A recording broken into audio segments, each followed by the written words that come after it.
Good morning. It is Friday, August 9th. What are you doing here? Here's what we're working on this morning. People cleaning up from flooding in Burlington almost a month ago, bracing for more rain today. Good Shepherd shelter workers in Hamilton vote for a strong strike mandate. And Taylor Swift fans in Vienna take to the streets after a foiled terrorist attack.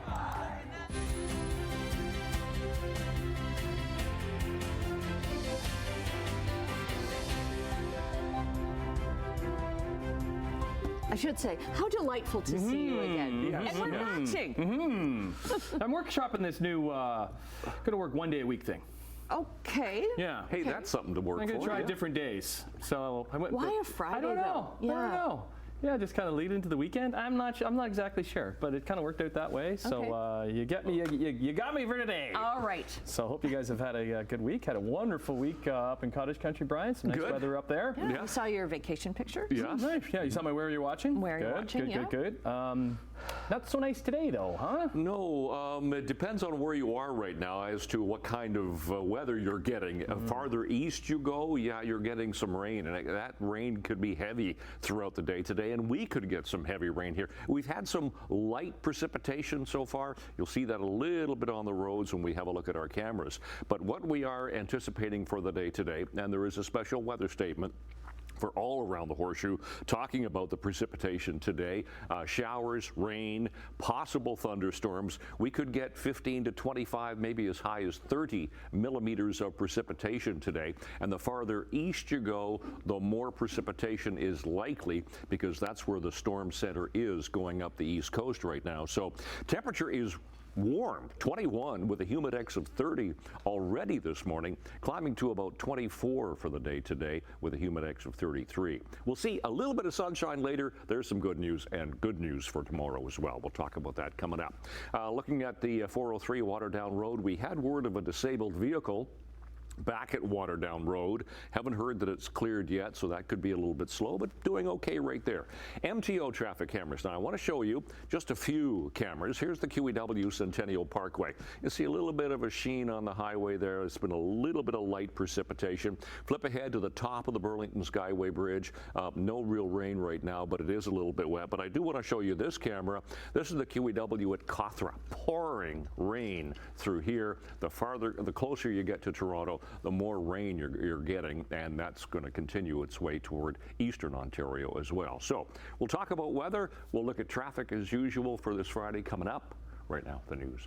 Okay, thanks very much. And that rain in Brian's forecast comes after a soggy July that left so many parts of Burlington devastated by flooding. Simone Gavros joins us now with how they're preparing. Good morning, Annette. Well, there's no rain just yet, but I'm here on Cavendish Drive, and this was one of the areas here in Burlington that was hit so hard from that rainfall that we saw on July 15th and 16th last month. Now, Environment Canada is warning of this potential rainfall that we're going to be seeing throughout the morning today, and it could cause some flash flooding in some parts. But here in Burlington, as many as 1,200 people are still dealing with the aftermath of the rainfall that they had last month, those back-to-back days of significant rainfall. The city says that about 65 millimeters of rain fell in just 3 hours in 1 day. And backyards and basements were flooded, leaving many keepsakes and other valuables destroyed. Now, this rainfall today is expected to bring anywhere from 25 to 50 millimeters of rain, according to Environment Canada, but it could be higher in local areas.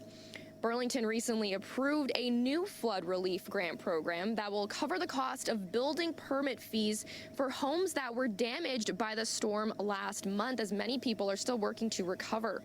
Eligible homeowners will not be charged for zoning certificates or building permits needed for interior renovations. There's also at least 5 flood-related financial aid available, including a $1,000 Halton Region grant and a $1,000 Burlington flood relief grant for those who don't qualify for the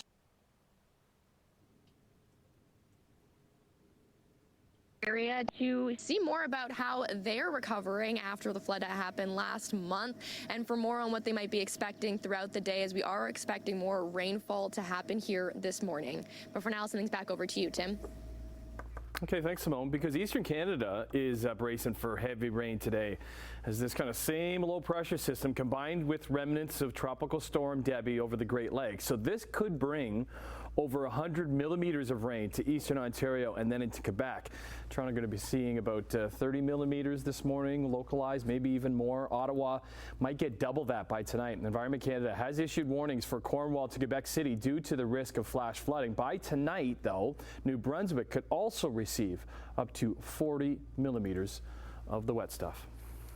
2 more tornadoes have been confirmed in the Niagara region from Monday's storms, bringing the total to 3. One tornado through Stevensville has been rated an EF1 with a maximum wind speed of 155 kilometers an hour. Another rated an EF0 with a maximum speed of 125 k an hour occurred south of the already confirmed EF1 in northern Fort Erie. That one crossed the Niagara River, causing damage in Buffalo, New York. Now, the confirmations come from researchers with Western University's Northern Tornadoes Project. No people were injured, but a horse at a property where a barn was damaged later died. A tornado in Fort Erie peeled the roof off a Rona store. It ended up landing in a neighbor's pool. Let's go to the roads now, because a woman and 2 kids were taken to hospital with non-life-threatening injuries after a motorcycle struck them when they were crossing at Upper James and Mohawk Road. Hamilton police say this happened just after 10 o'clock last night. They say that a 90-year-old man was driving westbound on Mohawk Road and failed to see the pedestrians when making a turn onto Upper James. The woman sustained a hip injury. One child had a cut on their face, and the other child just had some minor scrapes. Driver has been charged with careless driving. A man wanted in a series of home break-ins across Stony Creek, Ancaster, and Flamborough has been arrested. Hamilton police say 29-year-old Quincy Owen Francis is facing several charges. They stem from 25 homes that were broken into between April and last week. Hamilton investigators are working with Niagara police after a series of break-ins in that region that may be tied to this case. Well, Hamilton's transit fare assist pilot program has been in place for about a month now. People with disabilities say it makes it harder and more expensive for them to get around. What we've heard from members of the community is this is, pushing people away from the transit system, creating a whole host of areas of confusion and, possible areas of confrontation when they're just trying to get from one place to another here in Hamilton. Under Fare Assist, instead of a free transit ride, disabled riders get 30% off the cost of a ticket. The city has said the program would make transit more accessible for close to 90,000 people, some of whom didn't qualify under the previous free fare program. The Disability Justice Network of Ontario is encouraging the City of Hamilton to scrap the pilot.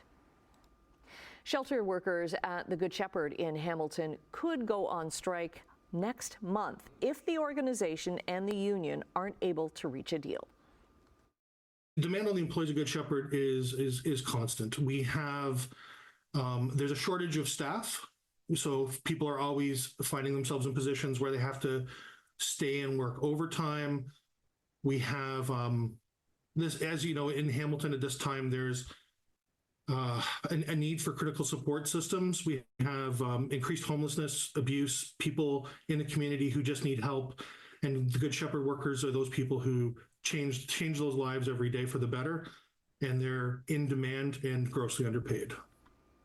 Good Shepherd's more than 150 workers voted 99% in favor of a strike mandate. The union says wages are a sticking point. In a statement to CHCH News, the Good Shepherd says it's committed to achieving a mutually beneficial agreement. The union says it won't take the next steps towards a strike until after a planned negotiation session later this month. The suspended head coach of Canada's women's soccer team could be summoned to Parliament next month. New Democrat Nikki Ashton wants Bev Priestman, former coach John Herdman, analyst Joseph Lombardi, and assistant coach Jasmine Mander to testify before the House of Commons Heritage Committee. She wants them to explain how the team got caught cheating by flying a drone over an opponent's practice ahead of the Paris Olympics last month. Priestman has denied knowing about the drone, but Canada Soccer CEO revealed that similar issues occurred before the Paris Olympics. Yeah, because there was emails with her saying, we're doing this, and talking that somebody doesn't want to do it. All right, let's get into the Olympics. Final few days in what seems to be an extremely successful Olympic Games from Paris, with Canada picking up some more hardware, including from flag bearer Montreal, picked up a silver in the women's 59 kilogram weightlifting class. So in total, she lifted 106 kilograms in the snatch and 130 kilos in the clean and jerk for a total of 236. That's good enough for the silver. She won gold in the 64 kilogram weight class in 2021 in Tokyo, but that discipline was eliminated this year. It was one of 2 medals from day 13 at the Games. The second was from Winnipeg's Skylar Park. She won bronze in Taekwondo in the 57 kilogram class. 25-year-old beat her opponent from Turkey 6-4 in the first round, 3-2 in the second. This after needing to complete in the repechage round to get into the bronze medal match. Park, who has practiced Taekwondo since she was 2, comes from a family where 16 members are black belts, including her father, who's also her coach. Don't be messing with the Parks from Winnipeg, I tell you. We're also guaranteed at least another medal today as the women's beach volleyball duo of Melissa Humana Paradis and Brandy Wilkerson. They are in the gold medal match final after a thrilling 3-set win over the previous unbeaten Swiss duo in the semifinals. So sets up the gold match in the final against the top team in the world from Brazil. That goes this afternoon at 4:30 our time. 3 more days of competition with medal chances for today on the track. Currently, Canada sitting 3 off our national record of the 9 non-boycotted games of 24, which we won in Tokyo 3 years ago. We got 21. U.S. leading the way with 30 gold and 103 overall. Deviating from that great approach he's had throughout this entire 20-game hit streak. The 2-1. Fastball hit well right field. O'Hearn going back, leaps at the wall, it's gone! No secret Blue Jays having a tough season, but there are positives, like what Vladimir Guerrero Jr. has been doing. He is on some kind of run right now. Blue Jays wrapped up their series with the Orioles last night at the Dome. That was home run number 23 of the year, all part of a 3-hit, 4 RBI nights where he extended his hit streak to a league-leading 20 games. Even just a single shy of the cycle. Jays, they held on. Despite 4 runs in the 9th by the O's. 7-6 is the final. They take the series. They now welcome the lowly Oakland A's in for a weekend set. Second and goal at the 11 front. Looking to the end zone, but taking off instead inside the 5. Touchdown! Nation's capital, week 10 of the CFL season kicked off. Oh, with a doozy between the Red Blacks and the Riders, who both came in with 5 wins, and they stayed at 5 wins as overtime solved nothing. Both teams scoring when given the chance, with backup Dustin Crum and Shea Patterson leading their teams on touchdown and then field goal drives. For the first time since 2017, we have a tie? Yeah, 22-22. Saskatchewan does move 1 point ahead of BC with the tie. Ottawa is 3 back of Montreal for first in the East. And the Ticats, they face those Alouettes again this week. Tomorrow night in Montreal. 6:13, let's be positive.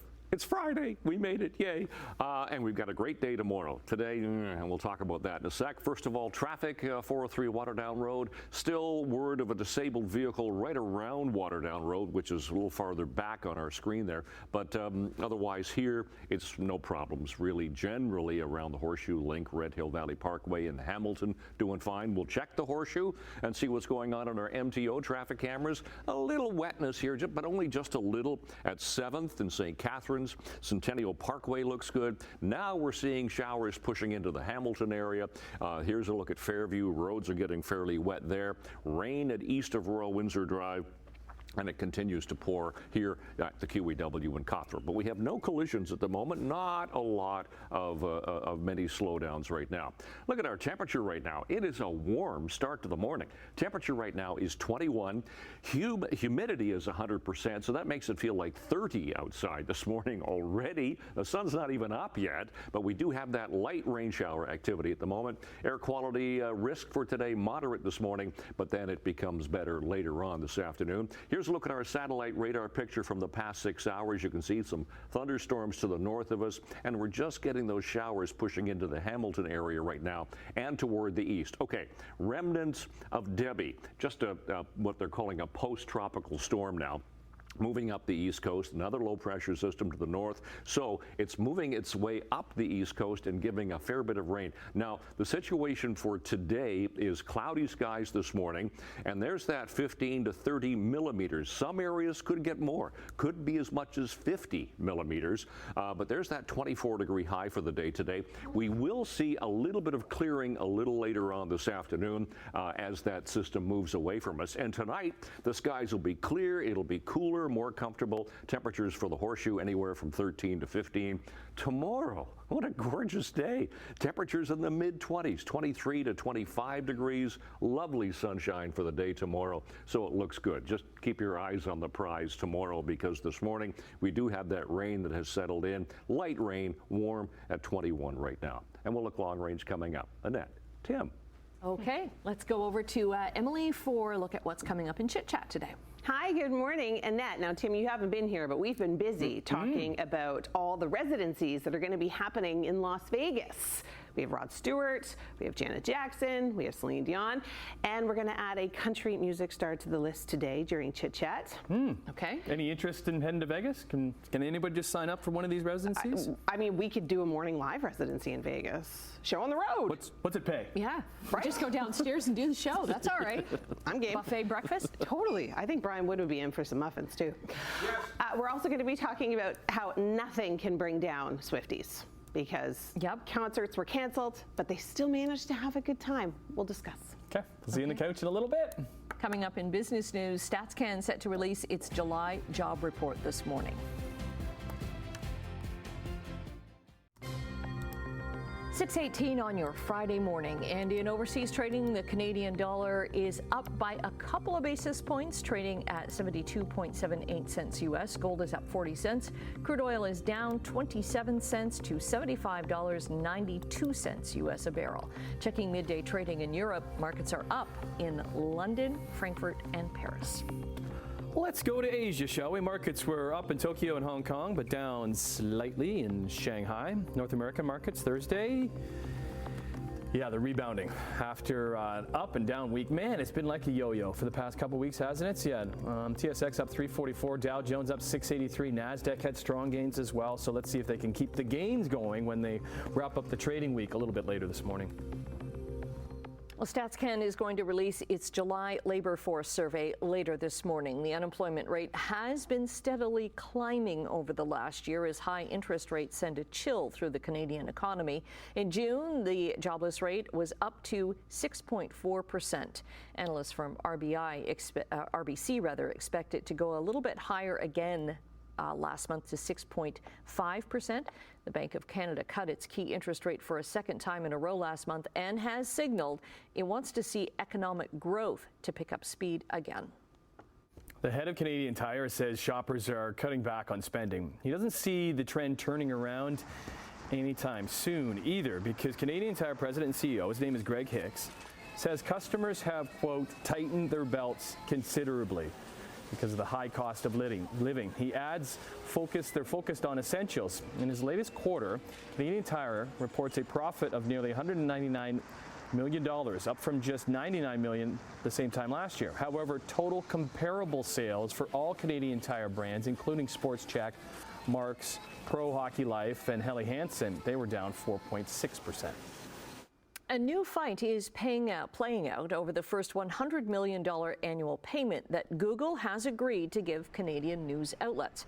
Some news outlets say the group tasked by Google to distribute the money doesn't have a complete governance plan. They want Google to make the payments through an accounting firm.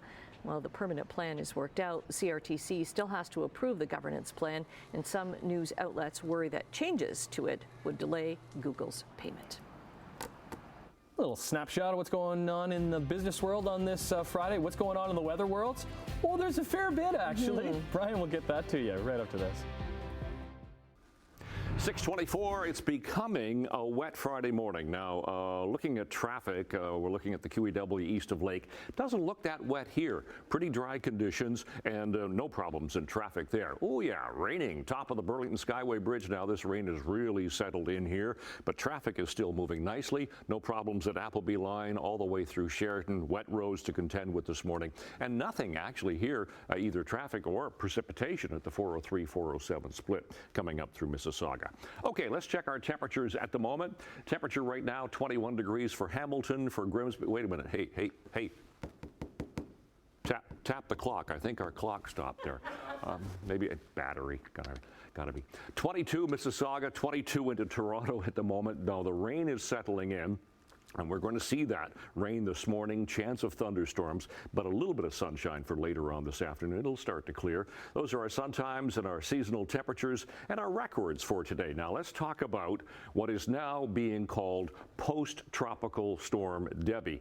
It was a hurricane. Now it's moving its way up the east coast. That's as close as it's going to get this afternoon. But look at the rain. The darker colors there are the heavier rain showers, and that's going to continue as it moves away from us over the next few days. But yeah, we could get some areas today could get up to 50 millimeters of precipitation. For Hamilton, generally 15 to 25 millimeters.